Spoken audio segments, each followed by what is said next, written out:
right now where y'all are supposed to be developing not just long-lasting but meaningful relationships. And you're also, I'm gonna need both of y'all to lock in, okay? And you're also at the age now where you want to start building relationships that are fruitful so that they can be successful, right? Now, before you get into anything like that, the first thing you need to know is your relationships that need to be positive, all right? Everybody in this room, raise your hand if you know somebody in a relationship, whether this is family, friend, boyfriend and girlfriend, homegirl, folks just kicking it. If you know somebody in a relationship that is not positive, everything they say out their mouth is negative, dear God, people like that drain your spirit, all right? They're like vampires. They will suck the life out of you, okay? But we're going to come back to this right here because there's a way to counteract this right here, all right? By being positive. We're going to come back to being positive, all right? So everybody say, what's the first thing you need to do to build strong relationships? Do what? Be positive, all right? Second thing you need to do, learn about that person. You cannot be in a relationship with somebody that you don't spend no time and you don't learn nothing about. Some of y'all see somebody on Instagram, some of y'all see somebody on Facebook, and you like 2 or 3 pictures, and then you done, you smitten, you in love. Your stomach getting all bubbly every time they post. Your heart fluttering. That's just the chili dog and your stomach going bad from lunch. I promise you. It's not love, all right? You've not spent time with this person. Do not, I warn against this because y'all are teenagers. It's an easy trap to get in.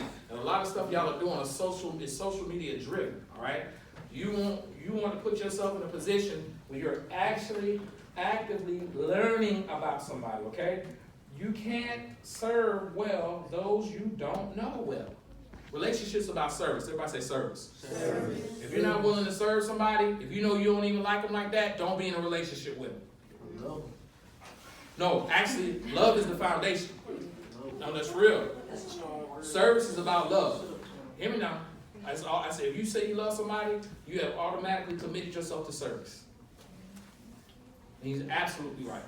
So if you're not willing to go there, you don't need to be in a close relationship with this person. It's okay to be an acquaintance. You got friends and acquaintances, okay? Now, when you move past that, you have different levels. Hey, fellas, that's on film. What? Keep filming, so I'm just reminding them it's on film. We are playing.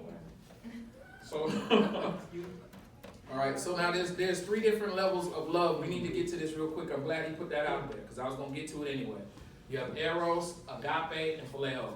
All right, so everybody say eros. Eros. Eros, that's error. That the Greek word from that for eros is it means error. Say error. Error. That's your physical type love. That's your carnal thing. You're attracted to this person for the way they look, and that's all it boils down to. All right. The minute they stop looking good, you stop being attracted. Y'all know what it is, women. Y'all know what I'm talking about, young ladies, fellas. Y'all know it too. You ain't got to admit it because your girlfriend might be in the room or your girlfriend homegirl might be in the room, but y'all know what I'm talking about, okay? Everybody say phileo. Phileo. All right, phileo. All right, that word comes from, there is a city in the United States that sounds similar to phileo. What city would that be? It's a large city. Phileo. What city might that sound in? Philly. Exactly. Philadelphia. Philadelphia is a city of what? Brotherly love. That's what phileo love is, all right? So as you're, hold just a moment, just put a pin in that, okay? All right, and so as you're experiencing phileo type love, that's a brotherly, sisterly type love. This is my homeboy, this is my homegirl, you know, this brother and sister, cousins, family, friends, that's a very platonic type love, okay? Now you have agape. Everybody say agape. Agape. That's God level love. That means I'm going, like 1 Corinthians chapter 13, you know, love always hopes, always trusts, never fails type love, okay? So there's 3 different types of love. So as you're developing these relationships that we're talking about, you also need to put a little pin in those and say, okay, now what type of love through service am I experiencing or am I displaying through this relationship? Y'all understand that? Okay, now, let me get to your question. What's your question? Have you ever been to Dubai? Dubai? Yeah. No, but I want to go because I would like to go to the Burj Khalifa. I've been in school forever. I have a double doctorate in ed leadership and organizational leadership. I'm finishing my counseling degree. I've got 3 more semesters left, and one of the first things I'm going to do is start traveling. So it's interesting you mentioned that because it's a conversation I had with somebody last week. I want to go to the Burj Khalifa. Y'all, I don't know if y'all know what that is. It's like one of the largest, I think it might be the largest building on the planet. It's dope too. All right, now, serve them. We just talked about this. Be sensitive to the needs of others. Whether you're doing it out of just a caring act, or whether you're doing it because it's something that they need at that moment. You have to be sensitive to the needs of others. You cannot be in a relationship with somebody if you will not be sensitive to your needs. That is selfish. Raise your hand if you know somebody's selfish in a relationship. Did y'all just roll your eyes at each other? No, I'm talking about Oh, okay, all right. Raise your hand if you know some people in relationships who are selfish. This ain't just boyfriend and girlfriend. This is family. This is friends. Who wants to be around selfish people? Nobody. Now, is that building and now is that... Oh, no, I'll be selfish with you. Well, at least there's balance in that relationship. All right, listen. Here's the reason why this is important. Remember I said relationships about service. If you're not willing to serve somebody, you don't need to be in a relationship with them. So as you're serving people and as you're in a relationship with these people, you also need to be aware that this person has needs. Their needs are not your needs. Your needs are not their needs. But if everybody is serving the other people they're in relationships with, everybody gets what they need. Think about it. If you need 5, he got 5. He needs 7, you got 7. All right? If y'all are friends, you got him covered. Y'all in a relationship together. He got you covered. Everybody's getting what they need in a relationship in order to be successful. When you're in a situation, and that's in a friendship type relationship, when you're developing these situations, when you're in a more of an intimate type relationship with you and your boyfriend or you and your girlfriend, all right? This is when you're developing agape love, okay? When you start getting into that agape love, this is when stuff gets serious. Because the first thing the Bible says about love is patient. Love is patient, love is kind, it is not selfish, it does not brag, it does not keep records of wrongs. There's a lot of things it don't do, but the first thing love is patient. If you're not willing to be patient with somebody, don't be in a relationship with them. Now, that translates all the way across the board, but especially in relationships with young men and young women, because we don't understand patience. Now, there's a difference between being patient with somebody and being somebody's doormat. Whoa. Let me say that one more time. There's a difference between being patient with somebody and serving someone and being somebody's doormat, okay? Now, if you're willing to put that person first and you're willing to serve somebody else, all right? Well, you have to understand that you're not a priority right then, they are. But now, in a healthy relationship, it's going to be your turn, because everything, the old folks say, well, don't come out in the wash, or come out in the rinse. Everything is on the wheel. So it might be their turn this time, and next time might be your turn to need the attention. So you need to be receiving attention from this relationship. If not, that goes back to what we were talking about before, vampires. They just suck the life out of you, and you have to be able to identify it. And you'll be able to identify it real quick, because you're looking at this, and you're considering, all right, I'm serving this person, is this person serving me? Okay, if they're not serving me, I don't need to take this relationship as serious. Don't throw the baby out with the bathwater. This could be a person who just needs you to be positive with them, because they need somebody to be positive with them about the situation long enough to figure it out. But don't be as committed. You change your level of commitment. You got it? All right. That's service. I told y'all we come back positive constantly. All right? Appreciate the differences as well as the commonalities. To love somebody the way God loves us, we have to see them the way God sees them. Think about that. I want y'all to let that resonate. In order for me to love anybody, in order for anybody to love me, I got to see them through the lenses of how God sees them. Everybody ain't the same. God don't love everybody the same. God loves everybody, but like I said, you need something that she don't need. She needs something that she doesn't need. Everybody has unique needs. Everybody has unique talents. Everybody has unique gifts. So God sees all of us differently. He loves us all the same. But what you got to understand is, in order to really appreciate somebody, and in order to really get the most out of a relationship, you have got to learn how to see people the way God sees people. If not, you'll get back into that selfishness, and then you're not serving. If you're not serving, do we need to be in a relationship with anybody if we're not serving? No, we don't. Okay? Next. Spend time together. This goes back to what we were talking about at the beginning. You cannot fall in love. You cannot have a dope relationship, you cannot have a tight friendship with somebody you do not spend time with. And I'm not just talking about online, okay? I gotta say that. Some people have complete social media relationships. They meet, they fall in love, they have arguments, they break up, and then they hate this person. And all of this has occurred on a social media platform, and they never even met the person face to face. You gotta spend time with these people, okay? Y'all follow me? Understand that when you meet somebody on social media, you know, you got that eros, phileho, and agape. You know, you're probably only gonna be floating somewhere between eros and phileho because you're only meeting their representative. You ain't really met the real person yet, okay? So in order to really serve somebody, in order to be in a good relationship, in order to have that love you're supposed to do to build a lasting, fruitful relationship on a good foundation, you gotta spend time with them. Spend time with them in a non-selfish way. If you're concentrating on learning about them, see, a lot of people don't understand that in service and being selfless in a relationship, you have to teach other people how to do this. Most people you're not born out the womb or don't come from a home where they're being trained about relationships. So y'all are being trained flat out about relationships. So if you're dealing with somebody, you really like them, you know what I'm saying, y'all really cool, y'all homeboys, y'all really cool, y'all homegirls, young man, you like this young lady, you like this young man, you need to communicate with them if you realize, okay, I know about relationships, he doesn't. I know about relationships, she doesn't. I need to teach them. You have to take the onus of responsibility on yourself because you can't assume that they know something. Because if so, what happens when you assume? Anybody knows when you break that word down? Yes. You make an A-dash out of you and out of me. Assume. Yeah. So that's what happens. So don't assume that they know. Let's set some boundaries. Let's put some parameters up, all right?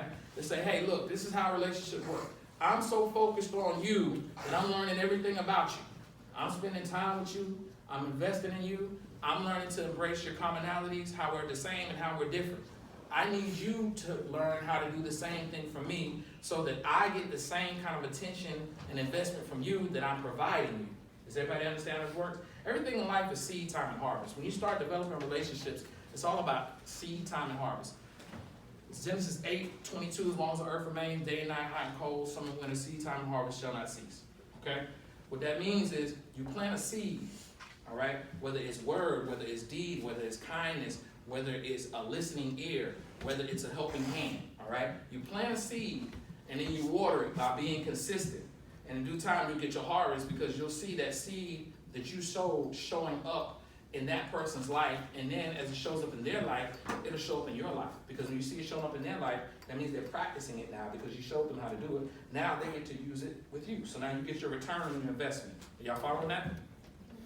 And like I said, this is not limited to any specific type of relationship. This is for all healthy, successful relationships. All right? Communicate with caring. Sharing day-to-day challenges with each other, and also listening to is a critical part of communication. Look, man, there's two types of communication, verbal and nonverbal.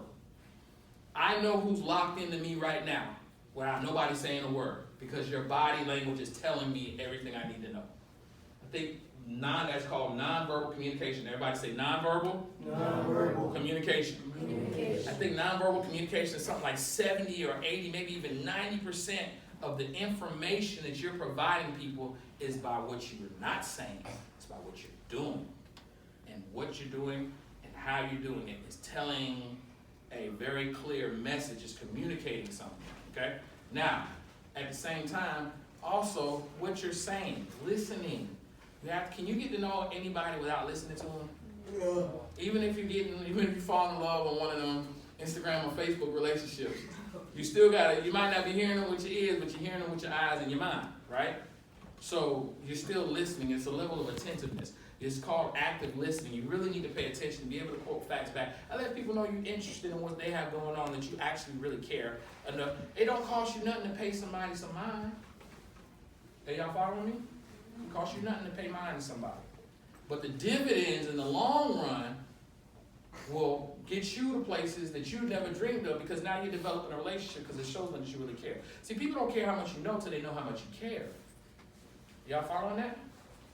Because you gotta have a lot of people that have a lot of stuff and all of these wonderful bells and whistles in life, and they'll be able to tell you everything you want to hear, give you anything you want to have, you'll be able to purchase anything you want, you can give stuff to everybody, but stuff really doesn't matter as much as when it comes from somebody you know actually cares about you. Okay, I got this because he or she was listening to what I had to say about this. They were paying attention. They know what I actually like. This wasn't random. You like blue and your old lady buy you a purple shirt. You like, whoa, hold up. Wait. You like Jonas, he insists on taking you to Burger King. Come on, dog. You understand what I'm saying? You're not paying attention. Pay attention, listen attentively, get those details, find out what's important to them. Make what's important to them important to you. When you do that, they know you really care, and your relationship will go to a wonderful, wonderful place. Oh, y'all homeboys, all right? Hey, look, we playing Call of Duty because he want to play Call of Duty. But you like, I hate that, I want to play Fortnite. You see what I'm saying? You know, you like, yo, I keep telling him every time we come hang out, he keep want to play the same game. You know, he's not paying attention. What's going to happen after a while? You going to stop hanging out with him because you realize he ain't paying attention to you. Young ladies, y'all are talking about hairstyles, or y'all are talking about fashion or something in pop culture. Y'all are talking about Cardi B, and you're like, yo, I already told her I don't do Cardi like that. You see what I'm saying? You know, I'm a Nicki fan.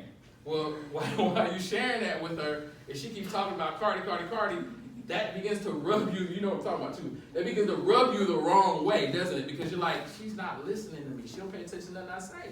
You see what I'm saying? So pay attention by listening, and then it'll show up in what you're doing, and it'll be a nice little continuum going on where y'all are learning about each other and communicating effectively. And last, be happy with yourself, man. Dear God. Look, y'all, Alexander the Great conquered half the known world. Hannibal conquered half the known world. You know, you had all these great people, all these wonderful generals that conquered almost all the world. They didn't even have the internet. Think about that. Wrap your mind around that.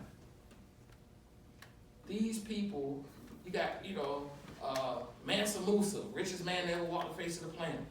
Who? Mansa Musa. Look him up. Dr. Jewel on your empire. Go check that out. Mansa Musa. Yes, sir. King of Mali. Yeah, man. Richest man that ever walked the face of the planet. King of Mali. He would go around, black guy, black king, he would go around just giving away. He had so much money that he would just walk around giving away gold and precious jewels and everything everywhere he went. He amassed so much money. King Mansa Musa. Do your history. Check him out. All right? But you can have all of that stuff, but not be happy. Happiness is a state of mind. You can be in a bad situation and still choose to be happy. Nobody got it perfect. Long before I was Dr. Lewis, long before I had the stuff that I have, hey man, I was just a bad kid from Southside Jamaica, Queens. That they had sent to a psychologist because they thought I was crazy. I wasn't crazy, I was just bad. I needed structure. Moved down here to the South. Moved to the house my mother was born in. Just looking at them during the winter, it was warmer outside than it was inside because they didn't have no insulation. But we chose to be happy. Moved to the project, stayed there till I almost left high school, like halfway through my junior year. But I chose not to let any of the surroundings, you know, I grew up, I'm gonna paint y'all a real picture. Y'all ever seen Get Rich or Die Trying? Yeah. Y'all sure, with the 50? All right, first of all, one of my homeboys is actually the NG unit, but he was, they're friends or whatever, but you know, he became a Christian rap artist. He actually performed Jimmy Kimmel and everything. He was in the process of growing up, he found Christ, changed his life. But I grew up in New York during that time when crack was king. We went to sleep, y'all listen to crickets at night, and we went to sleep listening to gunshots and sirens. And when I was younger, I chose to let that affect me. I was a very angry child. Parents divorced. Growing up with my grandparents. Mother's never there because she's always at work. Grandmother had cancer, so my grandfather had to take her back and forth to the doctor. I was a very angry child, and it kept coming out the wrong way. I kept looking at my circumstances and like, well, this is how my life gonna turn out. I might as well go ahead on and run with it. We moved down here, didn't have much. Sometimes only it was a powdered milk in the cabinet. Had to make it through. But it was when I shifted my mind to look at what God gave me and chose to be happy that the trouble stopped and the success started almost overnight.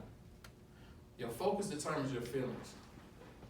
Your feelings become your reality. There's no way around it. This is where this be positive comes from. I'm gonna sit this right here while I'm sharing this with you.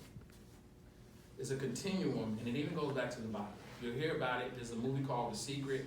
You hear a lot of people talk about the power of positive thinking and all this other stuff. This stuff is real. It's called the law of attraction. It's very real. Your thoughts become your words. Thoughts are things. It's energy. It's been proven by quantum physicists. There's energy behind this stuff. So it is important, it is essential that you are positive at all times, no matter what kind of situation that you're in. Y'all understand me? Your thoughts become your words. First, your feelings first.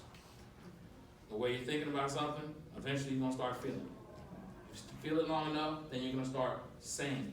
You say it long enough, then you're going to start doing it. You do it long enough, that's your character. That's who you are. Thoughts become feelings, feelings become words, words become actions, actions become character, and it manifests into your entire reality. If you don't like the reality that you're in right now, the first thing that has to change is your thoughts.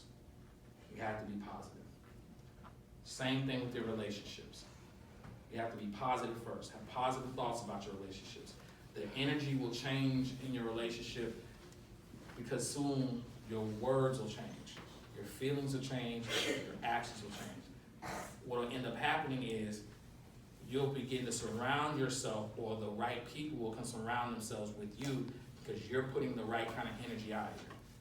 And it takes time and it takes practice, but as long as you remain consistent, you'll see the fruits of that labor. It'll happen for you. I tell you what, I can show y'all on my phone right now where before I had the speaking engagement, I had the speaking engagement. Some of y'all look like, what you talking about, Doc? I did a speaking engagement down in Valdosta over the projects in a multicultural, multi-purpose building. It's about 2 or 3 weekends ago. I did a speaking engagement, I posted a video online, I sent it out to a whole bunch of people on Instagram, right? And then I DM'd a whole bunch of people, hey man, give me a positive feedback. I'm gonna be having another speaking engagement before Thanksgiving. I did not have a speaking engagement before Thanksgiving. I spoke it into reality. See how this works?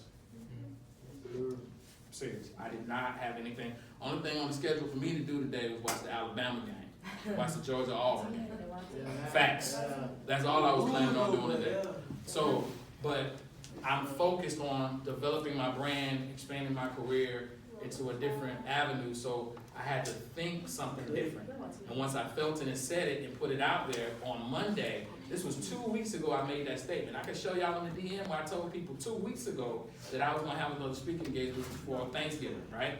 Monday was when Mr. Leon stopped me over there at McIntyre Park Middle School and was like, hey Doc, what you doing this weekend? I said, man, he said, I got another speaking engagement, can't make it to the Boys and Girls Club, would you like to fill in for me? Cool. Same thing happens in your relationships. Get a directive for your relationships. Get a plan for your relationships. Set boundaries in your relationships. In other words, you got your homeboys, you know y'all are not happy with your living conditions now, you want to be businessmen, y'all need to start planning right now what you want to do when you get grown. Get a plan for it, y'all focus on it, y'all speak it, you don't divert from what your plan is, and eventually, as long as you're working toward it, it'll happen. Same thing, young ladies, surround yourself with a group of wonderful, wonderful women who are trying to do something positive for themselves and be that agent of change in the community. And as you're speaking that, you'll start seeing your people that surround you will change. Because you'll have people who don't want to be bothered with that. They won't say it to you, but that's what they'll feel inside.